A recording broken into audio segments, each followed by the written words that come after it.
Welcome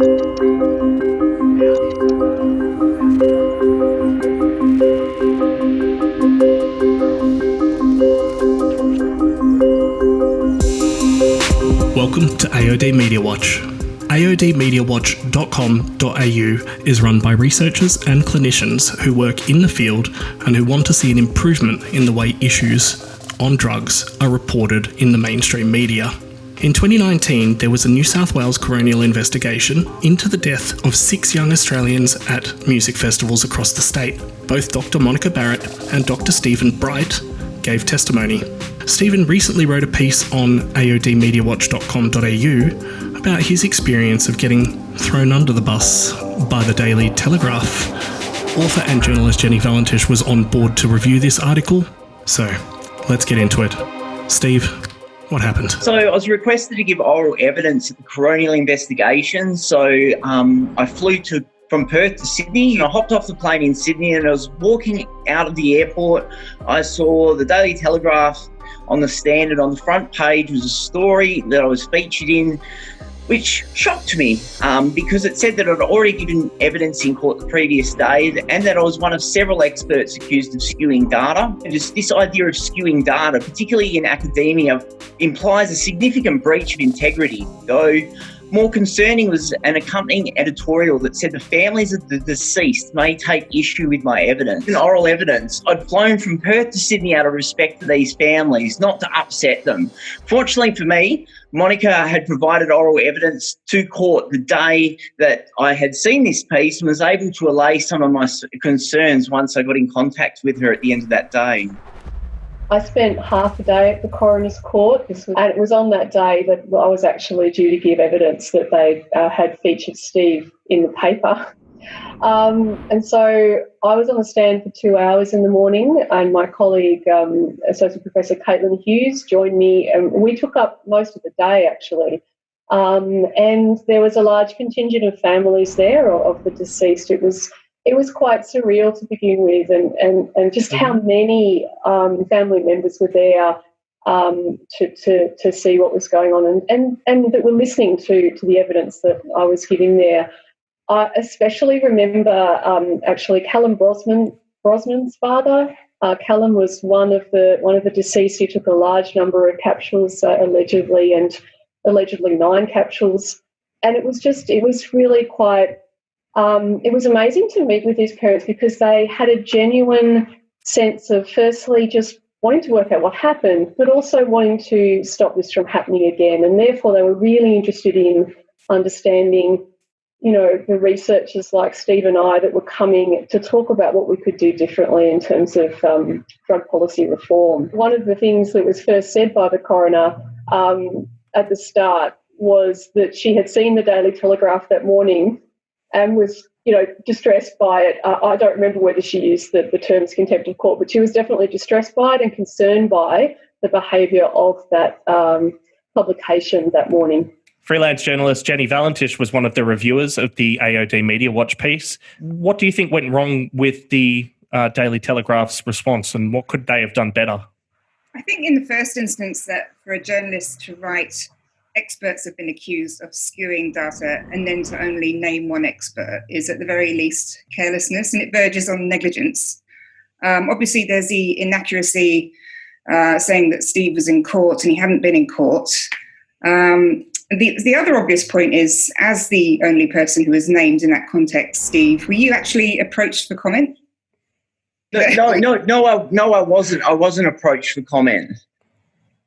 Because there's no way if I wrote something like that my editor wouldn't have asked me to do that. That's why I raised that. And also the use of the word skewed. Obviously for a researcher, that's a particularly devastating way of using it. But to me, I'm not an academic. And I would interpret skewing the data as meaning it's misrepresented the data or it's even falsified the data. And I'm surprised that the APC didn't think the same. Because even if you don't use skewed in an academic context, it still means twisted, it means distorted, and it means not straight. Stephen, you filed a formal complaint with Australia's press regulator, the Australian Press Council. It's my understanding that since AOD Media Watch launched in 2016, this is the first time that you or anybody from AOD Media Watch has actually gone through that formal process. Was the reporting the worst that AOD Media Watch has come across? No, I don't think it's the worst reporting we've covered, but this time it was personal. I was upset when I hopped off the plane because I thought I'd gone to all of this effort to come over to Sydney and I felt like this effort had been misguided. But more importantly, I'd been accused of skewing data, and if that's true, I could be held in contempt of court or even lose my job for breaching academic integrity. And so this allegation could affect my future as a researcher, and I wanted it retracted. More importantly for me, I wasn't even mentioned in this report that they were reporting on in the Daily Telegraph. So there's a group of researchers called the Scots who had presented a report. I was informed that given I wasn't part of that report that they were reporting on, given that I was sort of thrown under the bus without being part of the group that were being reported on, I was informed that I had a potential defamation case should I wish to spend the time and money on that. But I was also given some very sage advice that it's always best to try and resolve these matters outside of court. After all, the only people that really win in a lawsuit case are the lawyers. So you went through the formal process with the Australian Press Council. What was that process like? The process begins by lodging an online form, and you outline how the publication has breached the Australian Press Council's principles. They then collect further information from the complainant and the publisher and decide if it needs to go to a formal hearing, which they call an adjudication. So my complaint seemed to be taken quite seriously, as late last year they held one of these adjudications into my complaint. At this formal hearing, when the Daily Telegraph's journalist, Jeanette, was asked why I'd been singled out when I was not mentioned in the Scott and Scott's report, she said that it was because my written submission was so good. Apparently being really good at your job in our field places one at being at risk of being thrown under the bus by the media. And I have deep respect for Monica and her submission, and I thought there were plenty of other submissions than mine. So I was really wondering why it was that I'd been thrown under the bus. It was a nasty thing to do. But look, I've certainly experienced, and indeed it was even in that same day or perhaps earlier that week that the Daily Telegraph had me on the front page. They spelt my name wrong. They had taken one line out of my 10 pages where I made the obvious point, which I think does need to be made regularly, that if MDMA were legally available, then we wouldn't have to have this conversation about drug checking and pill testing. Now, that got transformed into doctor pushes to legalise MDMA and drug testing stations. I mean, I just took that one on the chin and went, well, okay, that wasn't exactly what I said, but it was not particularly accurate because I wasn't actually calling for that in this article. I was simply stating the obvious, that if there was regulated supply, we wouldn't be having these discussions about not knowing the content and purity of our drugs. The way that you were, the wording, the use of skewed, all of those things really personalise it. It's not just like what happened to me was just they just got it a bit wrong and they pushed it a bit so they could get a nice headline. I had this headline about me and they didn't contact me to comment. So, this was all in the same week. So maybe this is just part of the course for this particular publication. What was the outcome of the complaint to the Australian Press Council, Stephen? On February 27th, I got the verdict. And the Australian Press Council found in favour of the Daily Telegraph. And it's hardly a surprise when you realise that the Australian Press Council is run by the media. They're an industry-regulated body. So it'd be a bit like submitting a complaint about alcohol advertising to the alcohol industry regulated Drinkwise. The Australian Press Council ruled that the Daily Telegraph had provided an accurate summary of the Scott's report. And in doing so, the Press Council sided with the Daily Telegraph, who had argued that it had used the word skew in the ordinary sense of the word and with the intent of writing to an audience of ordinary readers. I can't even make ones and twos of why you would say that an ordinary reader would not consider that to be behaving without integrity. What do we think of integrity now? So the Australian Press Council sided with the Daily Telegraph. the adjudication from the Australian Press Council has singled you out, but because they've also included you in a group, they've said that was not misleading. I mean, what do you think of this? Such a prominent story. It was a front page story.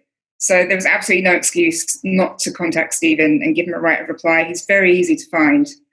It's as if, and I don't know if they meant to do this, if they did this deliberately by placing that phrase, one of a number of experts, in there. Because what it did was it enabled the Australian Press Council to say that this therefore doesn't really apply to Steve only, and therefore the case is not valid. I think in any person's mind, when they look at the front page of a newspaper and the only academic who is mentioned in relation to a statement is this person, they're going to see differently. And so that, to me, it's a technicality, and it's a technicality that has meant that justice is not being done in this case. To be honest, I was devastated that the system had let me down. I felt like the Australian Press Council had let me down. And so I actually contacted Paul Barry from ABC's Media Watch, because after all, the premise of AOD Media Watch is based on his show.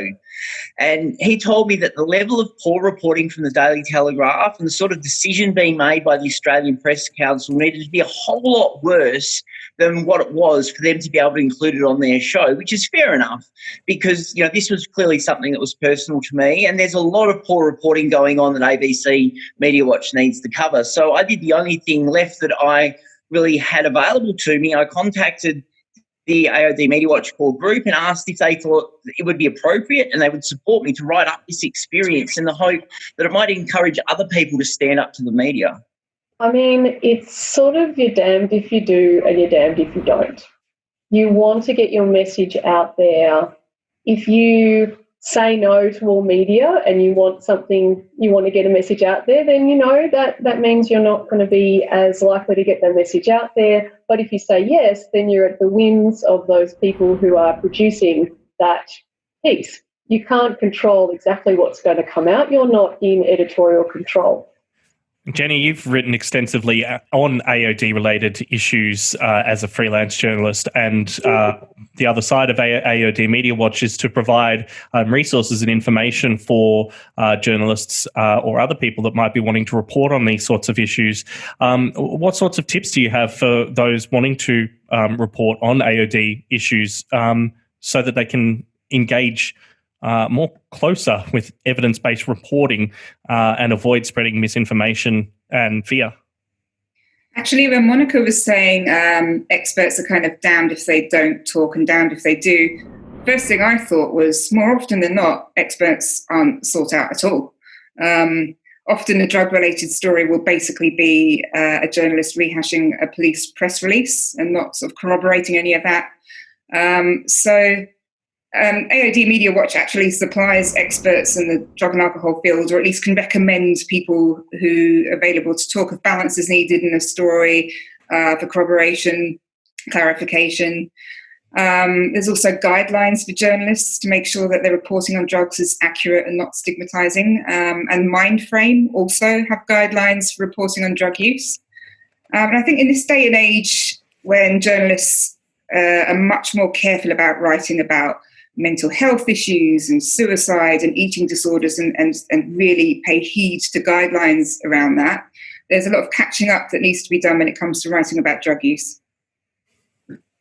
I guess I've learned that you can stand up to bullies in the media, and I've also learned that my colleagues have got my back. As during this process, and after the publication on AOD Media Watch, I got messages of support from people including Paul Barry from BBC Media Watch, Dr. Alex Wodak, Monica, Dr. David Caldecott, Dr. Stuart McClay. There were just so many people that reached out, and it made me reflect that I've got my colleagues' backs too. When you talk to journalists about drugs, the stories are not always going to come out as you might hope. Look at the recent example of the Ben Cousins piece, in which one of my colleagues, Carol Dawes, provided the expert commentary. And while this was a shocking piece of journalism, had she not provided the expert commentary, they would have found somebody else to call the expert. And perhaps that person would have further contributed to the moralistic drugs bad narrative that wasn't evidence-based. So we can't let this sort of behaviour stop us from engaging with the media. We need to support each other, and we need to call out the media when they breach their own standards. We can't let this sort of behaviour stop us as researchers and consumers, or whoever we might be, from engaging with the media. We need to support each other, and we need to call out the media when they breach their own standards. Even if the outcome wasn't what I'd hoped for in this case, if more of us complain to the Australian Press Council when the media aren't meeting that standard, then perhaps the publications will start to take more notice and be more careful in the way that they report these issues. The piece is being skewed over by the Daily Telegraph. This is what I did, available at aodmediawatch.com.au, where you can also find resources if you're a journalist, or resources if you're somebody who wants to reach out and speak to the media. And that's really the message we want to end on here, that it's important to engage with the media, important to get your voice out there and your voice included amongst that cacophony of voices, and sometimes to go through those processes, like with the Australian Press Council. The reviewers of this piece were Jenny Valentish, freelance journalist, and Dr. Monica Barrett, RMIT University.